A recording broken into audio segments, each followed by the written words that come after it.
সম্মানিত ভিউয়ার্স, আসসালামু আলাইকুম। আজকের ভিডিওতে আমি সমন আজমল বাড়ি আপনাদের সকলকে স্বাগত জানাচ্ছি। তো ব্যারিস্টার আন্দালিব রহমান পার্থ তিনি বলেছেন যে আওয়ামী লীগকে আর ফিরে আসতে দেওয়া হবে না বা ফিরে আসতে দেওয়া যাবে না। তো চলুন আজকের ভিডিওতে দেখে আসি তিনি কি বলেছেন। আওয়ামী লীগ যাতে আর রাজনীতিতে না আসতে পারে, আনলেস আর রিফাইন্ড কেন থাকতে হবে আমি সেটাও বলি। আমি জানি এই কথাটা হয়তো অনেকের ডেমোক্রেটিক লাগবে না, কারণ বাংলাদেশের 4 থেকে 5 কোটি মা মনে করে আওয়ামী লীগ আসলে তাদের সন্তানদেরকে মেরে ফেলা হবে। যারা ওই মিছিলে নেমেছিল তারা বিশ্বাস করে যে ভিডিও দেখে বের করে করে কারা মিছিলে গিয়েছে তাদের বের করে খুন করা হবে। আপনার মনে রাখতে হবে, for a special criminal you need special law. আপনি সাধারণ ল দিয়ে স্পেশাল ক্রিমিনালের বিচার করতে পারবেন না। আওয়ামী লীগ তার মেধায় রাজনীতিতে বিশ্বাস করে না, প্রতিশোধে বিশ্বাস করে। খুব শীঘ্রই আওয়ামী লীগের আওয়াজ নরম হয়ে যাবে, বলবে যারা উপলব্ধি করেছে আসেন আমরা একসাথে কাজ করি, এরা জঙ্গি। ভাইয়ের আমার, এই ট্র্যাপে পড়বেন না। Awami League is not a political party. বাংলাদেশের প্রত্যেকটা মানুষ যারা ফেসবুকে লাল করেছিল তাদের জীবন লাল করে ফেলবে, ধ্বংস করে বলবে। এই একটা জায়গায় খালি আমরা থাকি, দেন আওয়ামী লীগের ব্যাপারে পুরা জাতি আমাদের একসাথে থাকতে হবে। বিএনপির আয়োজনে এই অনুষ্ঠানের যে সম্মানিত প্রধান অতিথি দেশনেত্রী বেগম খালেদা জিয়া এবং এই অনুষ্ঠানের উদ্যোগ আমাদের বিএনপির অ্যাক্টিং ভাইস চেয়ারম্যান জনাব তারেক রহমান সহ আমার সামনে উপস্থিত আমাদের সহযোদ্ধারা, সকল সিনিয়র নেতৃবৃন্দ, আমার ভাইয়েরা বোনেরা, সবাইকে আসসালামু আলাইকুম। আমি বক্তব্য বেশি বড় করব না, অল্প কিছু কথা বলি। গত 17 বছরের ফ্যাসিস্ট আওয়ামী লীগের ক্ষমতায় থাকার ভিত্তিটা ছিল মানুষের ভালোবাসা না, ভোট না, বরং ভীতি। গত 17 বছর গুম খুন হত্যা করে মানুষকে একটা ভয়ের মধ্যে রেখেছিল, ভীতির মধ্যে।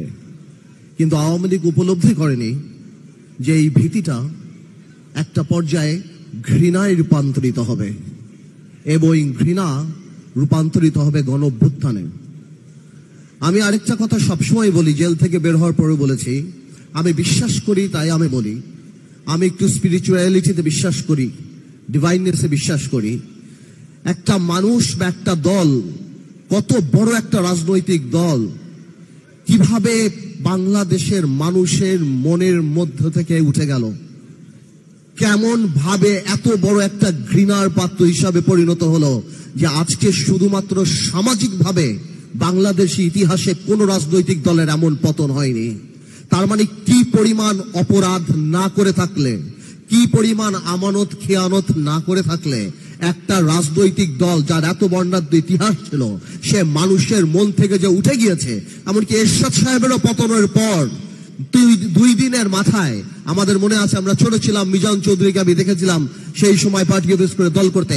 আজকে 10 মাস আওয়ামী লীগ একটা মুরগির খোপ পায় নাই যেখানে বের হয়ে বলবে যে আমরা আওয়ামী লীগ। এইটা কোনো রাজনীতি না, এইটা আন্দোলন, এটা আল্লাহ নারাজ হয়ে যায়। আল্লাহ যখন নারাজ হয়ে যায় তখন নাকি জিব্রাইল আলাইহিস সালামকে বলে দেয়, এবং জিব্রাইল আলাইহিস সালাম সকল কায়নাতে মানুষকে বলে দেয় যে আল্লাহ এর প্রতি ঘৃণা এনে দাও, নাহলে আমি আসলেই চিন্তা করি। এই থেকে আমাদের শিক্ষা নিতে হবে। কি শিক্ষা নিতে হবে? আগামীতে যদি আল্লাহ তাআলা আমাদেরকে দায়িত্ব দেয়, যাদেরকেই দায়িত্ব দেবে, আমাদের আওয়ামী লীগের এই বইটা হাতের সামনে রাখতে হবে, যাতে আমরা জীবনে যাই করি আওয়ামী লীগের মতো মানুষের হৃদয় থেকে উঠে না যায়। আওয়ামী লীগ একটা example that how a political party can become a criminal enterprise in a country. একটা রাজনৈতিক দল একটা ক্রিমিনাল এন্টারপ্রাইজে কিভাবে, এবং দেখেন আল্লাহর কি মোহর মারা। ক্ষমা চাওয়া তো দূরের কথা, আজকেও আওয়ামী লীগের শীর্ষ পর্যায়ে একজন নেতার কথা শুনলাম, এই জুলাইয়ের অভ্যুত্থানকে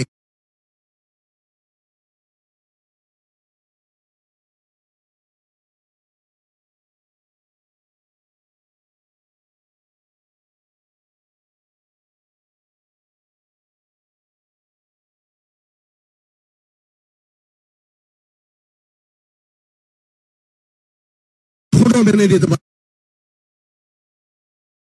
অনুরোধ করব বিএনপিকে, যেহেতু ইনশাল্লাহ বাংলাদেশ জাতীয়তাবাদী দল সামনে যাবে।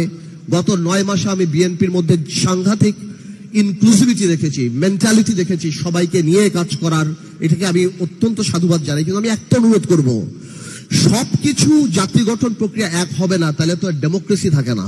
হয়তো অনেক জায়গাতেই অনেক কিছু থাকবে, অনেক কিছু একমত হবে না, কিন্তু আমাদের সবার একটা জায়গায় এক থাকতে হবে। কারণ সেটা হলো কি, আওয়ামী লীগ যাতে আর রাজনীতিতে না আসতে পারে। কেন থাকতে হবে আমি সেটাও বলি। আমি জানি এই কথাটা হয়তো অনেকে ডেমোক্রেটিক লাগবে না, কারণ বাংলাদেশের 4 থেকে 5 কোটি মা মনে করে আওয়ামী লীগ আসলে তাদের সন্তানদেরকে মেরে ফেলা হবে। যারা ওই মিছিলে নেমেছিল তারা বিশ্বাস করে যে ভিডিও দেখে বের করে করে কারা মিছিলে গিয়েছে তাদের বের করে খুন করা হবে। আপনার মনে রাখতে হবে, for a special criminal you need special ল।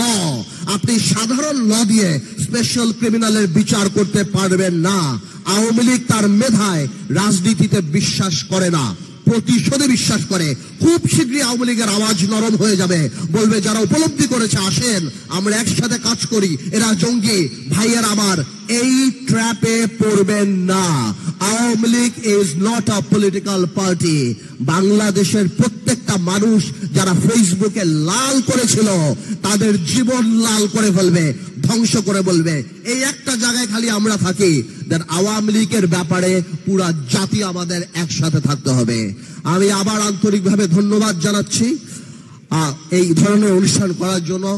আমরা আন্তরিকভাবে আমরা সারা বাংলাদেশে দোয়া করি যে এই জুলাই আগস্টে যারা আত্মত্যাগ করেছেন এবং গত 17 বছরে বিএনপি থেকে আরম্ভ করে, জামাত ইসলামী থেকে আরম্ভ করে, অন্যান্য রাজনৈতিক দল থেকে আরম্ভ করে, আমাদের রাজনৈতিক দল বাংলাদেশ জাতীয়তাবাদী থেকে আরম্ভ করে যারা এই জেল খেটেছে, নিহত হচ্ছেন, সবার আত্মার মাগফিরাত কামনা করছি। ইনশাআল্লাহ নতুন স্বপ্ন আমরা দেখব, নতুন ভাবে দেখব। আমাদের মধ্যে বিভেদ থাকতে পারে, রাজনৈতিক দ্বিমত থাকতে পারে, কিন্তু আগামীর বাংলাদেশ ইনশাআল্লাহ তারেক রহমানের নেতৃত্বে হবে স্বপ্ন।